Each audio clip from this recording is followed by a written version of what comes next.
बिस्मिल्लाहिर्रहमानिर्रहीम। अस्सलाम वालेकुम नाज़रीन, आप यूट्यूब चैनल देख रहे हैं। मैं इमरान खान हूँ। अली अमीन गंडापुर साहब ने एक स्टेटमेंट दिया था और उनके स्टेटमेंट का पाकिस्तान के अंदर और पाकिस्तान के बाहर बहुत चर्चा हुआ था। ये स्टेटमेंट पहली मरतबा अली अमीन गंडापुर ने नहीं दिया, बल्कि इससे पहले बहुत दफ़ा कई पॉलिटिकल पार्टीज़ इस तरह की बातें करती रही हैं। ख़ास तौर पे कबायली इलाकों से ताल्लुक़ रखने वाली या वो पॉलिटिकल पार्टीज़ जो एस्टेब्लिशमेंट के ख़िलाफ़ रहती हैं या उन्हें एस्टेब्लिशमेंट से शिकायत होती हैं। माजी में PMLN, पीपल्स पार्टी, ये सब ये बातें करते रहे। गंडापुर साहब का स्टेटमेंट ये था कि जो तालिबान या दहशतगर्दों को खैबर पख्तूनख्वा की हुकूमत पकड़ती है, उन्हें छुड़वाने के लिए पाकिस्तान की इंटेलिजेंस एजेंसियां आ जाती हैं और वो अपने बंदे बताकर या बनाकर उन्हें छुड़वा कर ले जाते हैं। अब ये बयान तो दिया अली अमीन गंडापुर ने, और इस बयान को भारत लेकर चला गया FATF में कि FATF की जो ग्रे लिस्ट है उसके अंदर पाकिस्तान को दोबारा डाला जाए या पाकिस्तान को ब्लैक लिस्ट किया जाए। भारत की ये ख्वाहिश है। पाकिस्तान 2018 में FATF की ग्रे लिस्ट में था, 2022 में बहुत कोशिशें की, हमाद अजहर साहब का बड़ा इसमें कंट्रीब्यूशन था और पाकिस्तान की सारी पॉलिटिकल पार्टीज़ ने इस कानून साजी में हिस्सा लिया था और फिर 2022 में पाकिस्तान FATF की ग्रे लिस्ट से निकल गया था। अब भारत दोबारा कोशिश कर रहा है पाकिस्तान FATF की ग्रे लिस्ट में जाए। इससे कुछ नुकसान होता है मुल्क को और उसके जो फाइनेंशियल मामलात होते हैं उनकी बड़ी कड़ी निगरानी शुरू हो जाती है। तो भारत लेकर चला गया वहाँ पे और ये गंडापुर साहब के लिए प्रॉब्लम की बात बन गई। इससे पहले भी गंडापुर साहब जो हैं वो अपने पुराने स्टेटमेंट के बाद एक बिल्कुल बदला हुआ स्टेटमेंट दे चुके हैं। ये एक यू टर्न टाइप का स्टेटमेंट वो पहले भी दे चुके हैं, लेकिन ये चीज़ ऐसा लगता है कि गंडापुर साहब के गले में फंस गई। इससे पहले आपको मैं याद दिलाता चलूँ कि नवाज शरीफ साहब ने एक दिन कहा था कि पाकिस्तानी दहशतगर्दों ने मुंबई हमले को अंजाम दिया। नवाज शरीफ का मुंबई हमलों में अपने मुल्क के शहरियों के मुलव्विस होने का सनसनीखेज एतराफ़ और हिंदुस्तानी मौक़िफ़ पर मोहर लगा दी। अब ये मियाँ नवाज शरीफ साहब भी माजी में करते रहे हैं और मियाँ साहब के स्टेटमेंट को उस वक्त के DGI SPR उन्होंने ये बताया था कि भारत ने नवाज शरीफ का बयान कलभूषण केस में दलील के तौर पर इस्तेमाल किया। उस वक्त के DGI SPR ने ये बात बताई थी। तो ये सारे लोग करते हैं और गुड तालिबान बैड तालिबान की एक जो टर्मिनोलॉजी है ये हम हमेशा से सुनते चले आए हैं।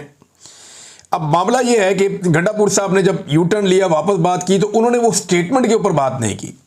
गंडापुर साहब ने इंडिया को आड़े हाथों लिया और उन्होंने कहा जी इंडिया को नहीं छोड़ेंगे, इंडिया पाकिस्तान में दहशतगर्दी करवाता है, मैं खुद FATF के पास जाऊंगा, FATF को लेटर लिखूंगा, मैं बताऊंगा हमारे मुल्क में भारत दहशतगर्दी करता है।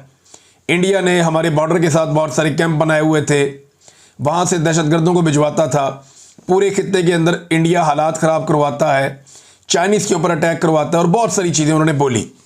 और साथ ही साथ उन्होंने इंडिया को कहा कि हाल ही में हमने आपको एक शिकस्त भी दिया, आपने रात के अंधेरे में हमला किया, हम दिन के उजाले में आपको जवाब देंगे। तो गंडापुर साहब ने बड़ी जज्बाती तकरीर की, लेकिन वो जो उनका अपना एक बयान था उसके हवाले से उन्होंने नहीं बताया कि उनका बयान ठीक था या गलत था। लेकिन उन्होंने एक बात की गंडापुर साहब ने कि मेरा जो बयान है वो सियाको सबाक से हटाकर भारत ने उसको इस्तेमाल किया। अब बयान तो बड़ा क्लियर था कि पाकिस्तान में पुलिस पकड़ती है दहशतगर्दों को और मिलिट्री एस्टेब्लिशमेंट की जो एजेंसी हैं जो इस्तेमाल हो रही है पाकिस्तान में, इंटेलिजेंस एजेंसी हैं, वो आकर छुड़ा कर ले जाती हैं। सादा सादा ये बयान था और यही बयान ले जाके उन्होंने FATF में जमा करवा दिया। भारत ने तो वही करना, उन्होंने तो मौका ढूंढना जहाँ उन्हें मिल जाएगा। अब सवाल ये पैदा होता है कि अच्छा, गंडापुर साहब ने एक दावा और भी कर दिया।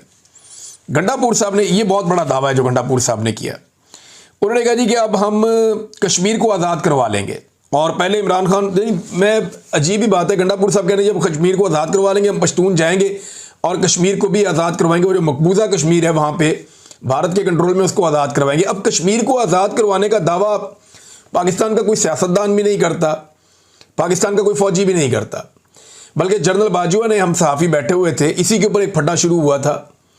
यानी मेरे दिमाग के अंदर जो एक अजीब सूरत हाल पैदा हुई वो उस दिन पैदा हुई थी। जनरल बाजवा ने सारे सहाफ़ियों को बिठाकर ये कह दिया कि भारत के साथ तजारत पे बात करते हैं, बाकी चीज़ों पे बात करते हैं, कश्मीर को भूल जाएं कुछ अरसे के लिए। और मैं क्योंकि कश्मीर के साथ एक मेरा लिंक है तो मैंने उन्हें जनरल साहब को कहा कि 70 साल कौम को एक चूरन दिया आपने, अब आप कह रहे हैं जाके हम कौम को ये बताएं कि कश्मीर को भूल जाएँ, तो ये तो एक अजीबोगरीब सूरत हाल पैदा हो जाएगी। तो मैंने ये सख्त सवाल उनके सामने उसी वक्त रख दिया था और भी कुछ लोगों ने बड़ा माइंड किया था इस बात के ऊपर कि ये आप क्या कह रहे हैं। तो कश्मीर को लेकर और फ़लस्तीन को लेकर जनरल बाजवा साहब अपना मौक़िफ़ पूरी तरह से बदल चुके थे। बल्कि वो सहाफ़ियों को ये कहते थे मैंने आपके साथ ये बातें कर दी हैं, अगर बाहर जाके आपने कहा ना कि मैंने आपको ये बात बताई है तो मैं तो मुकर जाऊंगा साफ और मैं कहूँगा जी मैंने नहीं बताई, ये ऑफ द रिकॉर्ड ये आपने इसको रखना है। लेकिन बाजवा साहब ने इतना कुछ कर दिया इस मुल्क के साथ, अब कोई चीज़ ऑफ द रिकॉर्ड रही नहीं, सारे लोग सारी बातें बताते हैं और हर चीज़ खुलकर सामने आ चुकी है। तो अब गंडापुर साहब ने कहा जी वो कश्मीर को आज़ाद करवाएंगे, पहले इमरान खान को तो आज़ाद करवा लें आप। इमरान खान की आज़ादी का परवाना या इमरान खान की आज़ादी के नाम के ऊपर वोट लेकर एक सूबे में हुकूमत बना ली और उस सूबे में हुकूमत बना के सारा इक़्तिदार भी ले लिया और पिछले 1.5 साल से इमरान खान को छुड़ाने की कोशिश कर रहे हैं, अब तक कामयाब नहीं हुए। कश्मीर आज़ाद करवाने का दावा तो आपकी फ़ौज भी इस वक्त नहीं कर रही, फील्ड मार्शल भी इस वक्त ये दावा नहीं कर रहे कि वो कश्मीर को भारत से आज़ाद करवा लेंगे। तो आप इतने बड़े दावे करने की बजाय जो दावा एक आपने किया हुआ है 1.5 साल से आप कोशिश कर रहे हैं कि इमरान खान को आप आज़ाद करवाएंगे पाकिस्तान की एस्टेब्लिशमेंट के चुंगल से, वो तो आप करवा नहीं पाए अभी तक, और दावा जो है वो कश्मीर को आज़ाद करवाने का। बहरहाल गंडापुर साहब ने इंडिया की अच्छी क्लास लेने की कोशिश की, लेकिन चंद सवालात हैं ना। सवाल यह है कि जो गंडापुर ने कहा या जो इससे पहले नवाज शरीफ ने कहा या जो इससे पहले बाकी सियासी जमातें ANP, पीपल्स पार्टी, बाकी जमातें कहते रहे, क्या वो मौक़िफ़ ठीक है, यानी वो सवालात या वो बात करना ठीक है, या वो है ही नहीं कुछ ऐसा, यानी क्या गुड तालिबान है या नहीं है? हमें ये सवाल अपने आप से पूछना पड़ेगा। क्या गंडापुर ने जो बोला वो झूठ था? वाकई में जब ये तालिबान को गिरफ्तार किया जाता है तो एजेंसियां कहती हैं छोड़ दें, हमारे काम के आदमी है, या ऐसा बिल्कुल नहीं हुआ? सवाल तो ये उठाना चाहिए ना, तालिबान को पाकिस्तान में वापस कौन लेकर आया, सवाल ये उठाना चाहिए। और वो किन दिनों में वापस लाए गए, ये भी सवाल उठाना चाहिए, क्योंकि मुराद सईद चिल्ला रहा था 2022 में और लगातार इस पे बात कर रहा था कि तालिबान को लाकर बसाया जा रहा है, खैबर पख्तूनख्वा में आग और खून हर तरफ होगा, ये बारूद का खेल खेला जा रहा है, इसको रोका जाए। लेकिन उसकी बात नहीं मानी गई। जब खैबर पख्तूनख्वा में पाकिस्तान तहरीक इंसाफ ने अपनी हुकूमत जनवरी 2023 में ख़त्म कर ली तो उसके बाद तालिबान भरमार हो गई वहाँ पे। पहले जो तालिबान लाए गए उनको फिर पुलिस ने एक घेरा डाल के बड़े तरीके से मालाकंड से वापस भिजवाया अफगानिस्तान में, और इसमें मुराद सईद की और वहाँ के जो मकामी लोग हैं उनकी बहुत बड़ी एफर्ट थी, बहुत बड़े बड़े अमन मार्च हुए थे। बॉर्डर पे कैसे तालिबान की सहूलतकारी हो जाती है या दहशतगर्दों की सहूलतकारी हो जाती है कि वो पाकिस्तान में आ जाते हैं? एहसानुल्लाह एहसान कैसे चला गया, एक बड़ा सवाल है ना। अगर फौज की कैद में कोई आदमी है, एहसानुल्लाह एहसान एक बड़े दहशतगर्द का नाम था, APS का जो अटैक है वो उनके साथ जोड़ा जाता है, तो एहसानुल्लाह एहसान सब कैसे चले गए फौज के कब्जे से निकलकर? ये कैसे हो सकता है? ये वो बड़े सवालात हैं जो पाकिस्तान की एस्टेब्लिशमेंट के ऊपर लगातार उठाए जाते हैं। अब एक और बड़ी चीज़ पाकिस्तान के बारे में अनाउंस हुई है और वो भी डोनाल्ड ट्रंप ने अनाउंस की है कि पाकिस्तान में तेल के ज़खायर मिल गए। क्या पाकिस्तान में वाकई तेल के बड़े ज़खायर हैं? तो देखें, ज़मीन के नीचे तो बहुत ज़खायर हैं पाकिस्तान में, मुमकिन है तेल के भी बहुत बड़े बड़े ज़खायर हो। कोशिश तो होती रही है, हर दौर में होती रही है। पाकिस्तान अपनी ज़रूरत का 10 से 15% जो तेल है वो खुद पैदा करता है। गैस के पाकिस्तान में बहुत बड़े बड़े ज़खायर हैं, लेकिन जो हालिया इतलात हैं उनके मुताबिक कोई 11% कमी आई है गुज़िश्ता सालों में। पाकिस्तान के अंदर से जो ज़खायर मौजूद हैं उनकी प्रोडक्शन में 11% कमी आई है।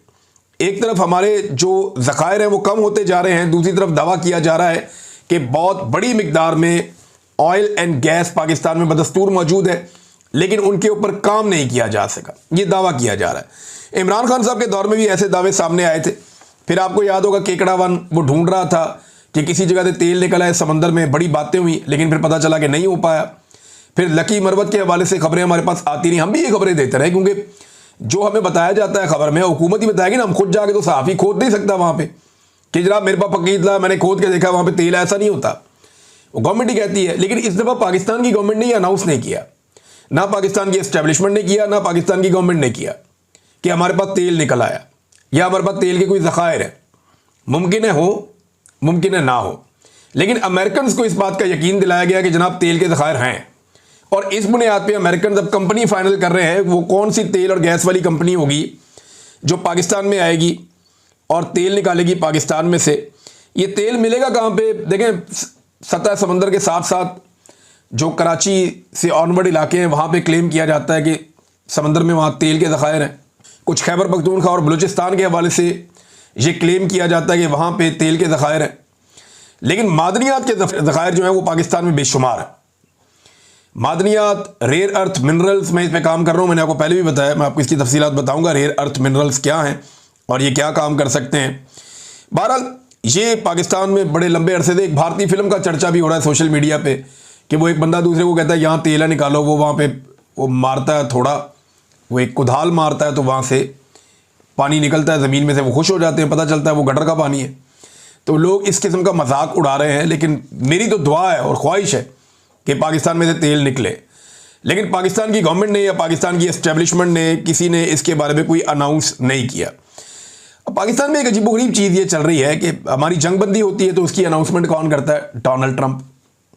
हमारे मुल्क में तेल निकलने की इतला देता है, कौन देता है? Donald Trump.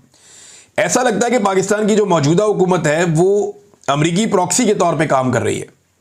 देखें ना, इंसानी हकूक़ की खिलाफ वर्जियों के मामले पे अमेरिका कोई बात नहीं कर रहा, बदतरीन फसाइयत पाकिस्तान में हो रही है, पूरा इलेक्शन छीन लिया, उस पर अमेरिका कोई बात नहीं कर रहा।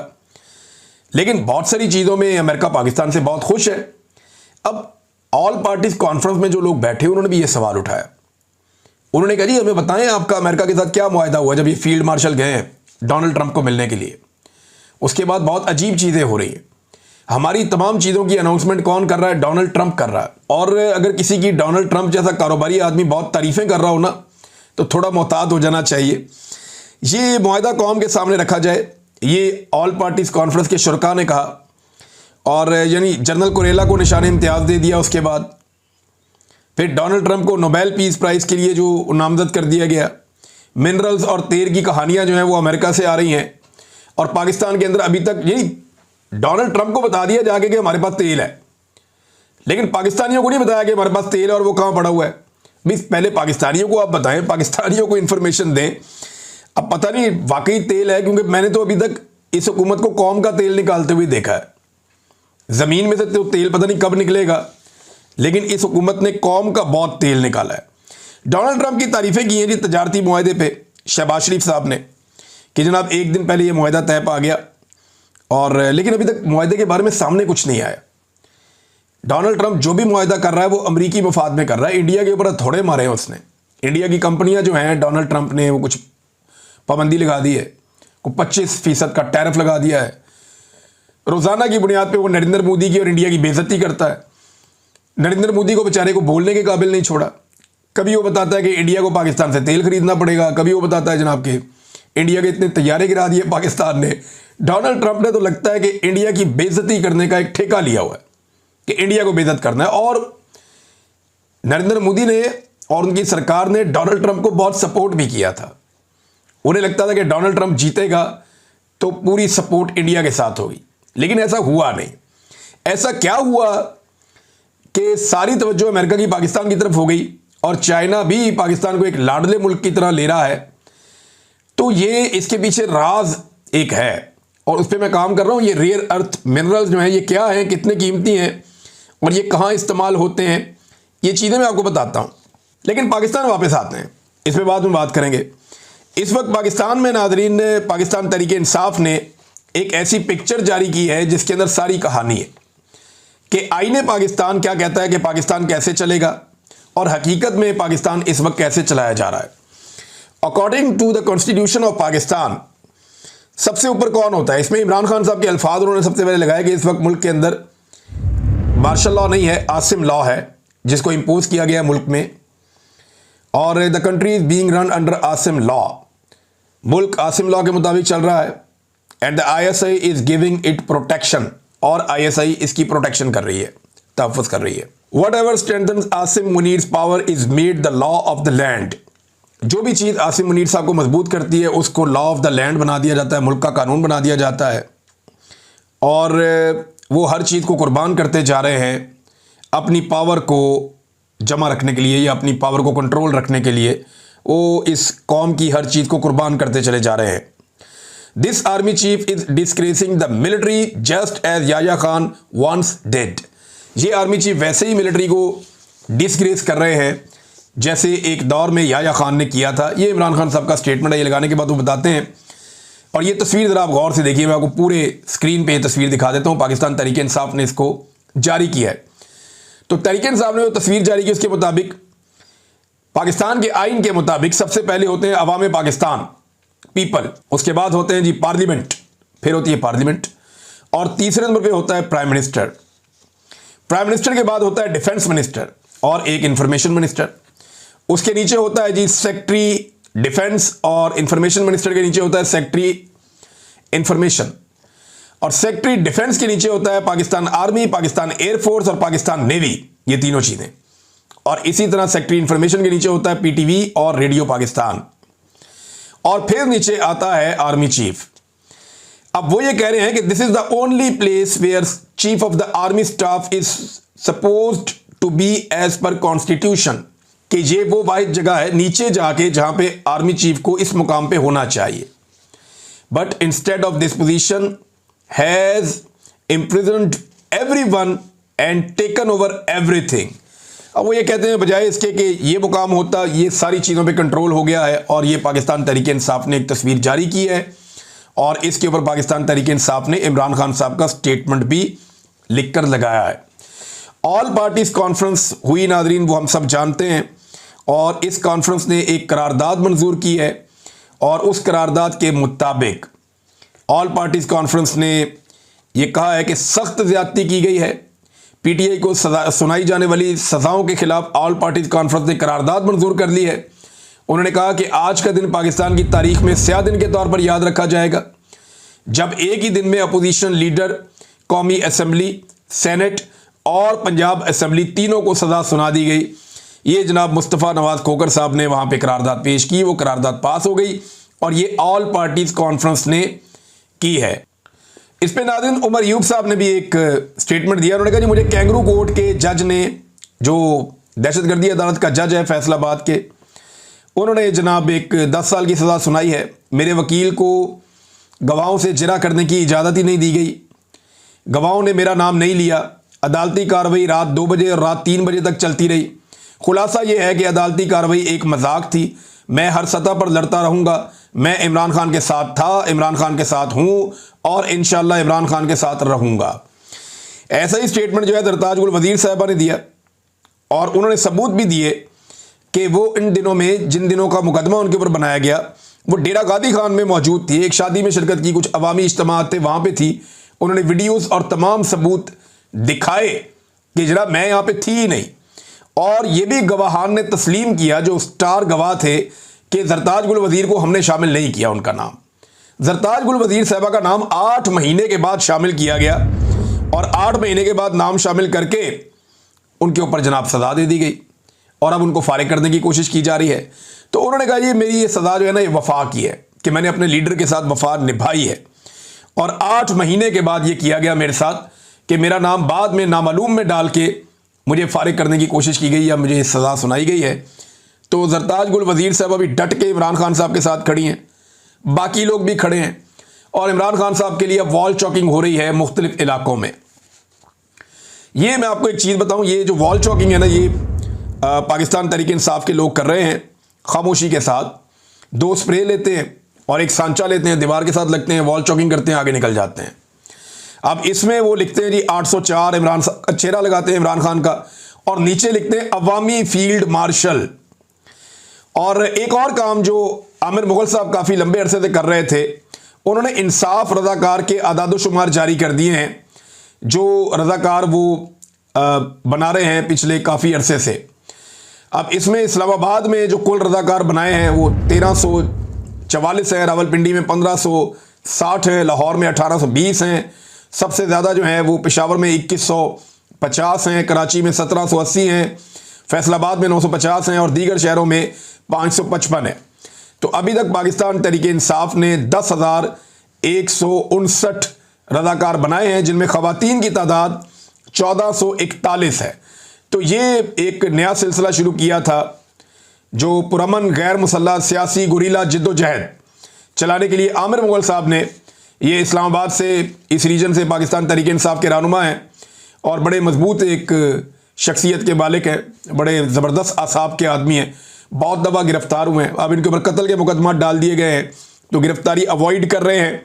बहरहाल ये इनकी एफर्ट है, जबकि बैरून मुल्क बहुत तेज़ी से ओवरसीज़ पाकिस्तानी अपनी कंपेन चला रहे हैं, और इमरान खान साहब की अहकामात के मुताबिक बैरून मुल्क बहुत सारे इज्तिमात होने जा रहे हैं। अटलांटिक सिटी अमेरिका में कासिम सूरी साहब 2 अगस्त को एक प्रोग्राम करेंगे, बरतानिया में 3 अगस्त को जुल्फी बुखारी लंदन में एक प्रोग्राम करेंगे। ये 2 बड़े प्रोग्राम जो हैं ये अभी बहुत हाईलाइट हो रहे हैं और कुछ यूरोप के अंदर बहुत बड़े बड़े प्रोग्राम हैं। मैं आने वाले दिनों में ये सारी चीज़ें आपको साथ साथ बताता जाऊँगा। नाज़रीन, इमरान खान साहब की बहन ने बताया कि इमरान खान साहब के बेटे पाकिस्तान आ रहे हैं। तहरीक लीड करने के लिए वो नहीं आ रहे, बल्कि तहरीक लीड करने के लिए बाप ही काफ़ी है। लेकिन इमरान खान की बहनों ने यह कहा कि हम सब इमरान खान साहब की तहरीक को सपोर्ट करेंगे और ये हमारा हक बनता है कि हम सपोर्ट करें, लेकिन तहरीक पाकिस्तान तहरीक इंसाफ जो पॉलिटिकल पार्टी है वो चलाएगी और इसमें इमरान खान साहब के बेटे आएंगे ज़रूर, मगर लीड बाप ही करेगा, बाप ही काफ़ी है। और उन्होंने कहा। नाज़रीन, बाकी खबरें बाद में, अब तक के लिए इतने। अपना ख्याल रखिएगा, अपने इस चैनल का भी। अल्लाह हाफ़िज़।